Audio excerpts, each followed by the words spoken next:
I am Ferdinand Marcos, and I am the President of the Republic of the Philippines. I stand today on behalf of 110 million Filipinos. Hi everyone, hello people and hello words Philippines. This is me again guys, Let's Talk Vlog. But anyway guys, mayroon tayong very important updates video sa yan kung saan ay ang press briefing ng ating bagong DND Defense Secretary, no, na si Gibo Theodoro. Nako guys, medyo may talagang ano kaya masasabi ng China rito sa kanyang sinasabi mga kababayan. Talagang may matapang, no? At maganda naman ito, yung kanyang mga plano. So, para malaman nyo mga kababayan, pakinggan nyo ang kanyang press briefing regarding sa Western Philippine Sea. Marami pa, no? Kanyang sinagot lahat. So, but before that guys, panoorin ay don't forget to likes. Of course, subscribe nyo na rin ang ating channel mga bes, para lalago tayo. And see you again on my next live and videos live. Bye. Baboos! Welcome sa ating press briefing ngayon, araw, June 8. Last Monday, President Ferdinand R. Marcos Jr. appointed the lawyer Gilberto Gibo C. Theodoro Jr. as his administration's secretary for the Department of National Defense. He previously served as the Defense Secretary during the administration of former President Gloria Macapagal Arroyo. Sa kanyang pagbabalik sa DND, alamin natin mismo kay Secretary Gibo Theodoro kung ano-ano ang mga hakbang o programa na kanyang inihahanda para sa seguridad ng bansa. Good morning, Secretary Theodoro. Good morning, Sec Daphne. Good morning to our friends sa Malacanang Press Corps at sa lahat po na nanonood ngayong umaga. Good morning po sa kanilang lahat. You may give a few statements? Well, unang-una, nagpapasalamat po uli ako sa ating Pangulo para sa kanyang tiwala sa akin at sa lahat po ng nagbigay ng magagandang mensahe, ng encouragement at sa lahat, sa aking pamilya, nagpapasalamat din ako sa kanilang patuloy na suporta sa akin. At itong trabaho na ito ay hamon na malaki na sana magtulungan po tayo ng masinsinan because national security is everybody's business, no, not only government's business, pero usapin ng lahat po ito. Okay. Would you like to take questions from the press corps? Sure. Okay, let's start. Maricel Halili, TV5. Hi sir, magandang umaga po. Magandang Sir, umaga, Maricel. opo, simulan ko lang po dun sa usapin ng peace talks dahil naglabas po ng pahayag yung National Democratic Front saying na open daw po uli sila na makipag-usap sa pamahalaan kung bukas din yung gobyerno tungkol dito. Ano po yung tugon natin doon? Are we open for another peace talks with NDFP? My personal position is no. Matagal ko ng posisyon yan nung araw pa. And I think that is the position of the security cluster as of this time, no? Dahil unang-una, bukas loob naman ang gobyerno na magbalik sa fold ng law, kaya ang lahat ng mga dating kasapi ng CPP, NPA, NDF, nandyan na ang OPAPRO na handa na tulungan sila at i-rehabilitate. Malaki ang naitulong ng NTF-ELCAC na i-dismantle ang mga natitirang mga tinatawag na fronts na natitira sa bansa. At sa tingin ko, ang peace talks ay sa akin sa version ng ating proseso demokratiko, no? Pwede naman natin pag-usapan yung mga issue na yan sa tamang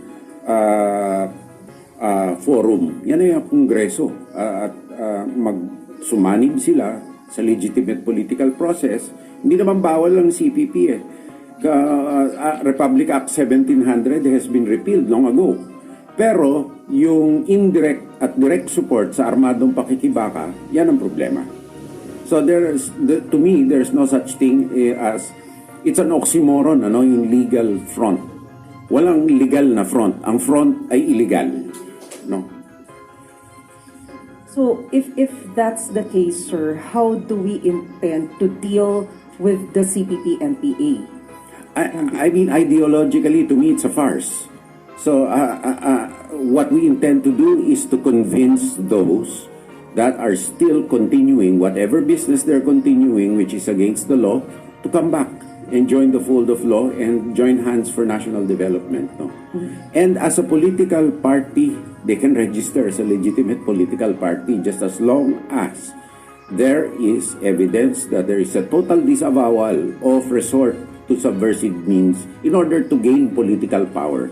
All of these theories, Marxism, etc., these are political theories, and the end is to gain political power. Now, at the end of the day, it's people who run things, and so although hidden behind theory, nakatago sa likod ng teorya, tao rin yan eh. So, ano ang motivasyon ng tao na yan? It's to gain political power, and behind that, hindi tayo pwedeng divine kung ano talagang intensyon. Ngayon, para patas lahat, halalan. Legitimate party, hindi po all-out war. Oo. Legitimate party. Yeah. Okay. Sir, sorry, pahabol po. Meron lang po kasing mga random posts sa social media na parang nakakakita daw ng mga fighter jets sa Manila. I don't know if this is true or not, pero baka lang may detalye kayo. Hindi, wala ako na. Wala akong babalitaan na gano'n. Baka naman may ensayo lang for Independence Day. No? Baka lang. No? Wala akong natatanggap na report na ganyan. No? Salamat. Thank you, Maricel. Nestor Corrales, Inquirer. Sir, you mentioned it was your personal position. Is this also the position of the president, and what was his directive? I have to consult regarding that, because the only consultation I had with the president, first and foremost, is to speed up the MUP, of which I will receive total briefings in the coming days as to what progress has already been done, and I understand significant progress has already been done towards getting a consensus, no? And I have to commend Secretary Galvez and the economic team for the stellar work that they have done. I will put in definitely my 2 cents worth regarding my views on the sustainability of whatever scheme is given, giving due regard also to the invaluable contributions of those who served our country selflessly. No?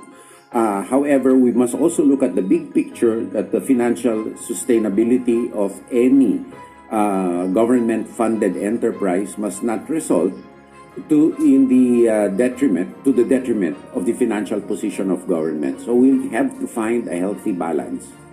And I believe that our men, women in uniform are not averse to the fact that they have to contribute to national government, just as long as they see that at the end of their tours of duty, number one, they will be taken care of. Number two, that the fund or whatever they have to participate in is transparently, professionally, and competently managed and not mismanaged. Also, the military is still a very attractive proposition for a young person to have a career, because there are non-monetary benefits that you can get, like free medical care, continuous skills training, educational opportunities, and the like. As a matter of fact, what we want to make sure also is that they are re-employable because of their specific skill sets in the private sector after. And thus, one of really my programs, as you may have heard yesterday, I start first with my own agency, the Department of National Defense, that we need to upgrade our skill sets in the organization. I learned yesterday we only have a plantilla of about 320 or so. And the fill-up rate is quite low because of the unattractive salary rates. Can you imagine, we're managing a stakeholder base of almost 1 million pesos and 125 billion or so assets under management. Can't do that with 320 people, and without capital outlay. So, I really would want to focus on organizational development on a sustainable basis to motivate our people, both in all agencies of the government, of under my watch, and to develop specific educational and skill sets. Because as you know, you're journalists, a lot of happenings, a lot of things are evolving, and a lot of challenges are evolving. We have to create a security structure that does not only mean the armed forces, but also the civilian managers, the resource managers, the program managers, the lawyers, that will be able to address the unforeseen challenges that we may face in the future. Okay. Joe Banahan, ABS-CBN News Online. Good afternoon, sir. Good afternoon, Joe. Ay, good morning pa. Sir, you're an alumnus of the University of the Philippines Yes. po. Sir, are you open to reviewing yung DND and UP Accord? No, I'm not anymore. That has been a policy already done by my predecessor, and I don't want to reverse the policy. But that does not mean to say that I'm not mindful of the autonomy of the University of the Philippines. And I urge everybody to be respectful of that without need of any MOA. Actually, when I was Secretary of Defense, I did not also agree to a lot of zones of peace entered into by my own local government, actually, in the province of Tarlac, because, I mean, these are used as safe havens. No? That being said, I admonish also, and I encourage all law enforcement officers to be really mindful of the balance between freedom of expression and protecting the peace. No, I mean, look what happened in the change of chancellorship. There was some raucous there. The military didn't get involved, or the police didn't get involved. No? Pero sir, ngayon, parang last year, parang the Senate, sabi po dito sa isang press release, Senate is set to institutionalize the agreement between UP and DND. So, wala po kayong plano na i-support? Ngayon, kung isa batas yan ng ating legislators at pinirmahan ng presidente, di susunod tayo, pero hindi ko susuportahan. Kasi, hindi lang naman UP eh.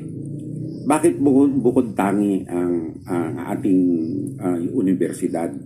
Nandyan din naman ang ibang universidad na public institutions din. At ito naman for fairness sake, hindi lang naman ang UP ang pinag-rekrutan ng mga insurgents. Marami pang universidad na focus lamang ang UP sapagkat it's the most prominent university of the Philippines, actually. No? Okay. Kathy Valente, Manila Times. Yes, sir. Good morning. Sir, the President yesterday instructed po Filipino ambassadors to look for non-traditional partners na po in terms of trade, security, and defense.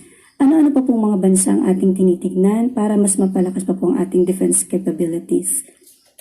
Sa ngayon, aside from ang ating treaty ally na Estados Unidos, natural nakikipag-usap tayo. Alam naman natin yan sa Israel, sa Japan, sa Korea, at iba't ibang Sweden. Recently, nakapirma si Secretary Galvez ng MOU sa Shangri-La Dialogue with Sweden. At I think the marching order is to look for a proper fit wherever. No? Whatever serves our needs and whatever will jibe with our national security, territorial integrity, and interoperability with our present complement.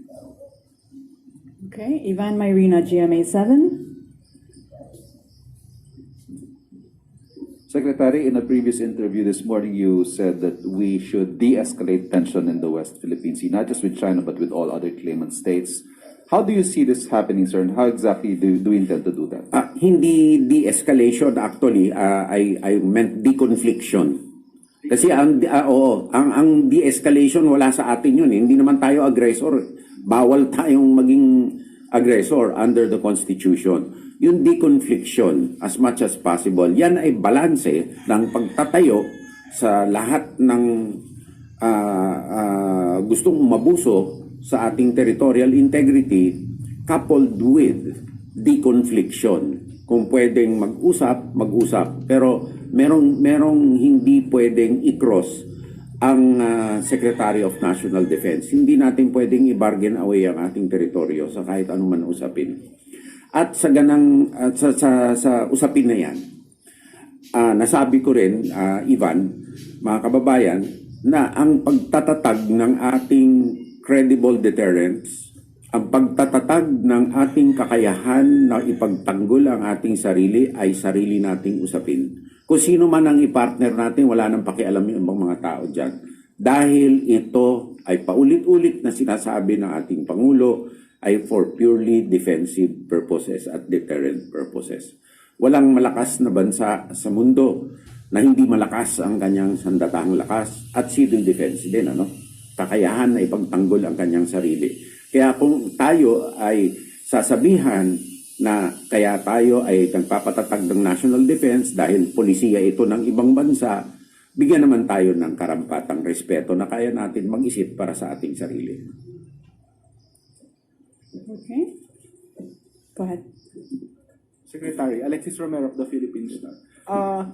May concerns dati regarding yung sa pension reforms that there might be early retirement ng maraming mga enlisted personnel because they are concerned about yung reforms and they want to benefit from the old system. They want to ensure na yung dating benefits na nakukuha nila, makukuha pa rin nila bago pa mag-implement ng reforma.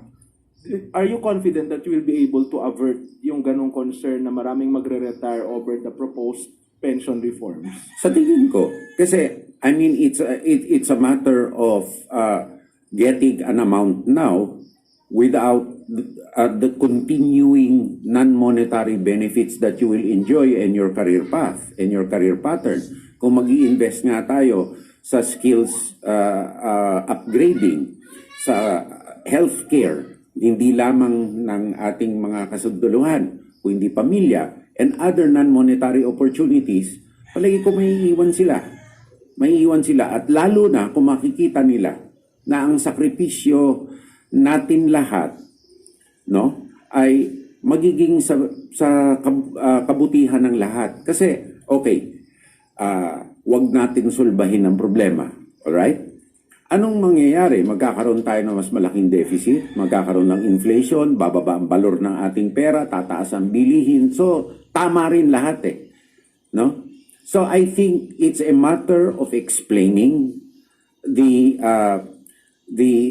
necessity of introducing, sa aking palagay, dahil galing din naman ako sa financial sector, hindi naman biglaan mangyayari ito mababawasan lamang ang dapat na pagdudugo ng ating gobyerno hanggang sa ma-self-sustain na itong sistema na to. At alam din natin, katulad din ng pagtatanim ng halaman, alagaan mo to palalakihin mo to bago ka umani. So hindi naman bingi ang gobyerno sa ganon na ito ay hindi biglaan na ipapataw tapos biglaan na lang babawasan ka ng ganito. Kung hindi, meron din transitioning ito dapat. Follow up lang, Secretary. Kasi previous administrations have tried to pass or push for bills reforming the pension system. I remember panahon ni President Noynoy Aquino, meron yan. Panahon ni President Duterte, even naging priority bills na yan. Ngayon, priority bill uli siya ng Marcos administration. Ano po kaya yung meron ngayon, tingin nyo, maiiba at maipupush ito? Kasi marami na pong nagtangkang gawin ito, pero hindi naman po naipasa sa Kongreso. Palagay ko, naiiba ay ang unang marching order na nga ng Pangulo sa akin na dapat makipag-ugnayan na nga sa economic cluster na makapasa ng bill sa lalong sa agad na panahon upang matigil ang pag-hemorrhage. Hindi mapapara bigla-bigla pero mababawasan. So we can use the funds for other things and we can also build a stable and sustainable retirement plan for our men and women in uniform. May dalawang prinsipyo lang na gusto kong idagdag doon. Kailangan ang pondo ay naturally, para palakihin mo to, magre-risk ka. Risk-reward yan Kung hindi ka mag-risk, hindi lalaki, walang growth. Ngunit, Kinakailangan i-observe nito ang prudential standards eka nga sa banking, no? Ang financial sector alam nito na kailangan may governance standards, prudential standards, tamang risk management, tamang audit, transparency, at ang mga nagpapatakbo nito kailangan ay sasailalim sa fit and proper rule eka nga ng BSP.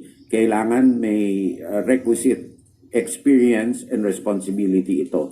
And it goes also, eto sasabihin ko na, hindi gagawin ito ng mga tao na libre. You have to pay for experience, you have to pay for integrity. At the end of the day, you get professional managers, you compensate and motivate them properly, and you'll get good results. But you make their pay with due watch standards, no? In conformity, their pay commensurate to performance, no? Ngayon, ang gusto kong pag-aralan at maitanong, kung magtatatag tayo nitong ganitong pondo, pwede ba natin patakbuhin based on mga standard na istrikto ng Insurance Commission, ng BSP, at other financial institutions? At ito ba ay sasalungat sa audit code ng COA?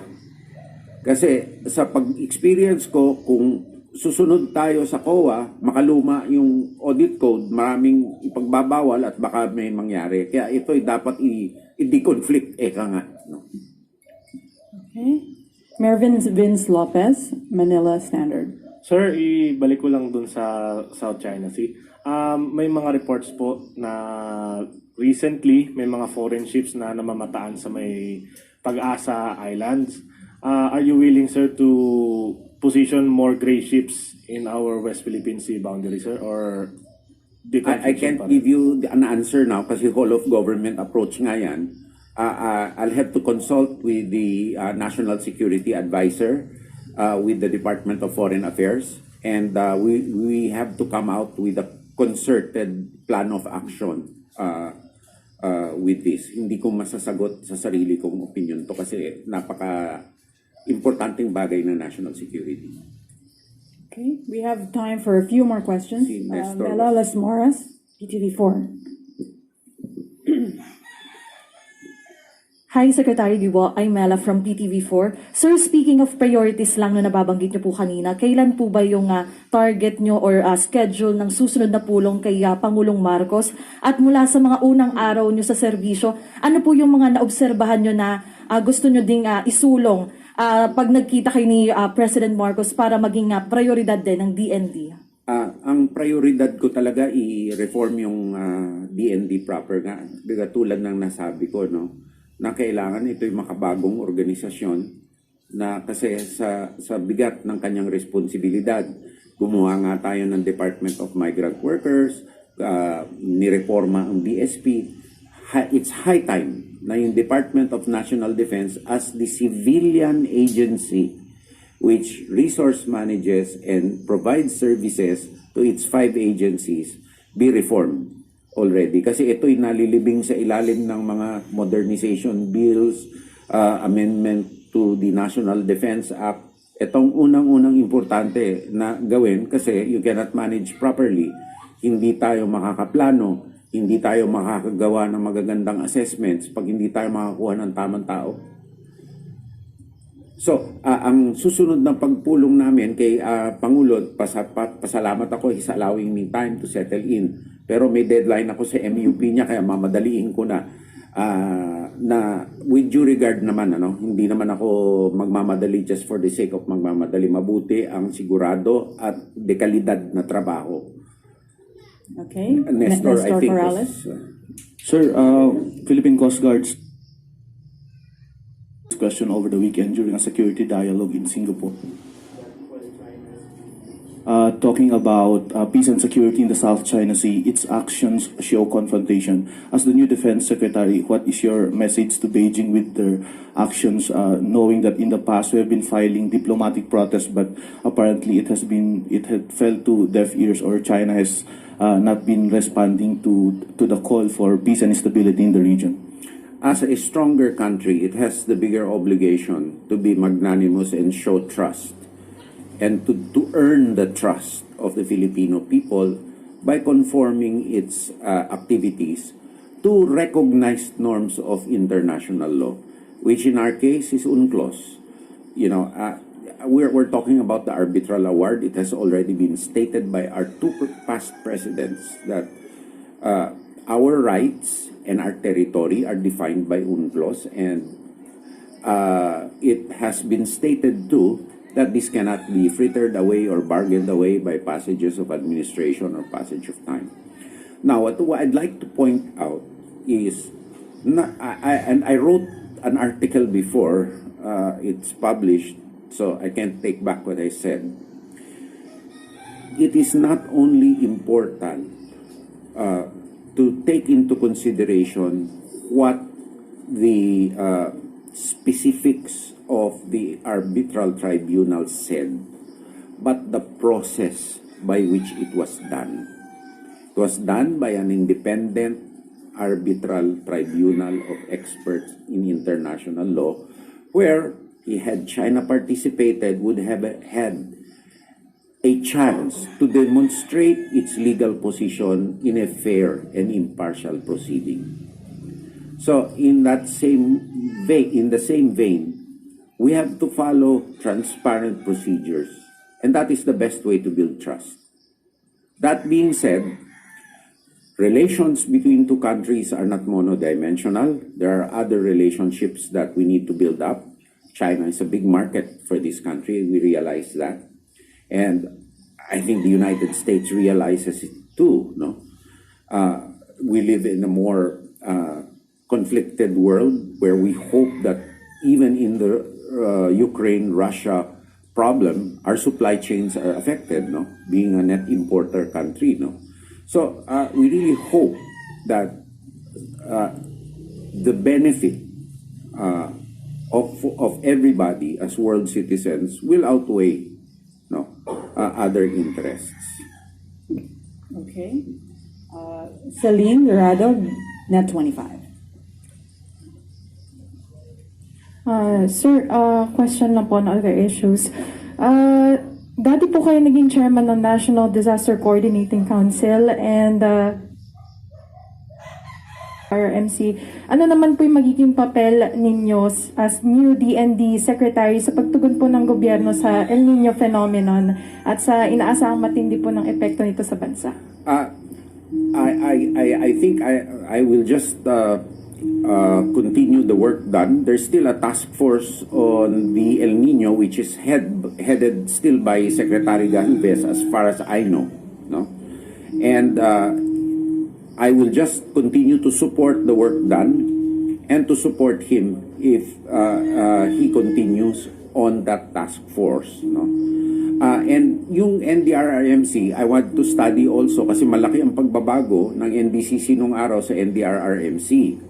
Tapos nung pandemic, nagpalit din ng anyo kasi nagkaroon ng mga task forces para mas mabilis nga makakilos. No? So yung istruktura ng OCD at saka ng NDRRMC ay nagbago. So kailangan kong pag-aralan at batay na rin sa mga pronouncements dati ng OP na gusto yata ang OCD na maging agency under the OP kasi nga and it's also good that you answered you asked the question, Celine, kasi separate ang civil defense military national defense katulad nung World War II, for example, sa Britain, yung kasing importante nung mga Air Force nila, nung mga sundalo nila, ang mga nagpapatay sunog, nung bombing ng London, ang mga air wardens at marshals, na sana i-integrate din ito sa ating mga government processes. Secondly, minsan, may ibang mga bansa na averse sila na tumulong kapag ang civil defense ay nasa sa ilalim ng national defense, no? Kasi may international law implications yan kung combatant or non-combatant or whatnot, no? So, ito yata ang direksyon ng ating Pangulo at ako'y susuporta naman dito at kailangan lang, ang importante lang, huwag maantala ang mga serbisyo. Okay, more questions because we don't have ambush interviews later on, so please ask already. Okay. Sorry, Gabriel Lalu. Hello, sir. Any policy on regarding, kasi previously there have been incidents of military personnel engaging in red tagging na paminsan wala naman talagang link yung tao at na-appropriate lang, like even journalists na-appropriate as members daw ng armed movement. Any policy on red tagging, sir? Hindi, yung red tagging is a nomenclature given naman by current events, no? Pero kung talagang membro naman ng armed group at meron namang ebidensya, we call a spade a spade. And I'll make sure naman, alam naman ng mga nakasama ko nung araw, because institution building is also building trust. Pag sinobrahan naman ng isang bagay, mawawala ang trust rating. At taas nga ng trust rating ng ating Department of Defense at ang gobyerno. We'd like to maintain that kasi tiwala nga ng taong importante sa atin. So, balanse yan. No? Pero hindi naman ibig sabihin pababayaan naman natin ang iba na magtago sa likod ng kunwari legitimate exercise of freedom of expression. Although all this must be evidence-based at the end of the day.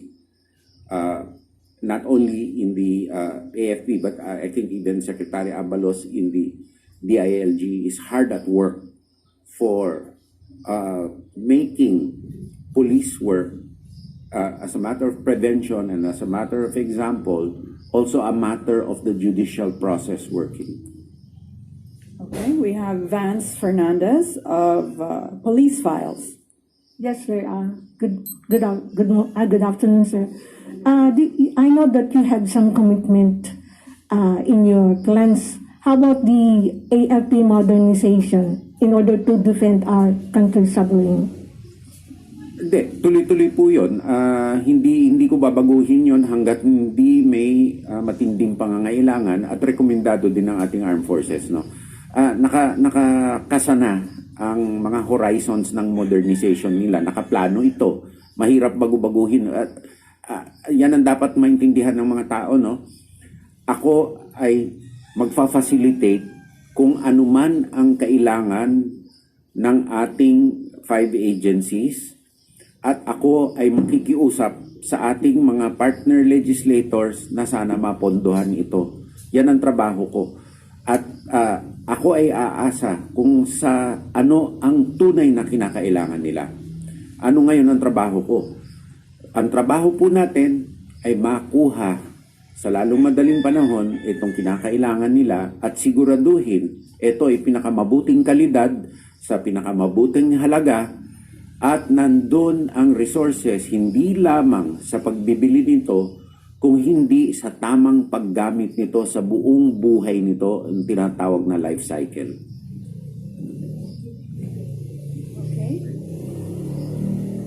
Okay. We're good. Before we go, maybe some closing words from you, Secretary Theodoro. You had touched on many issues that were asked by the Malacanang Press Corps here. You were formerly also DND Secretary in another time, and the world has changed so much, as you mentioned. We have climate change directly affecting our country. Maybe we can have some final words from you in your first press con here with Malacanang. Thank you very much, Daphne, at sa lahat po ng mga kasama natin dito sa Malacanang Press Corps. It's nice to see some familiar faces and it's nice to meet new ones. I think this my essential job too.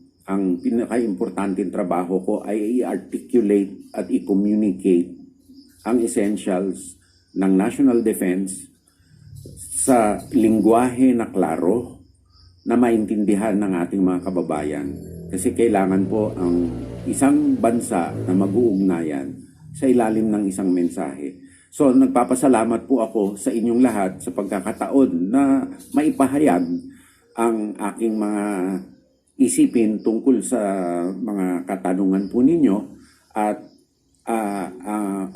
nabigyan niyo rin po ako ng pagkakataon na maipaliwanag ang trabaho ng isang Secretary of National Defense, no? Kasi ang common conception po ng ating mga kababayan ay militar kaagad. Hindi po.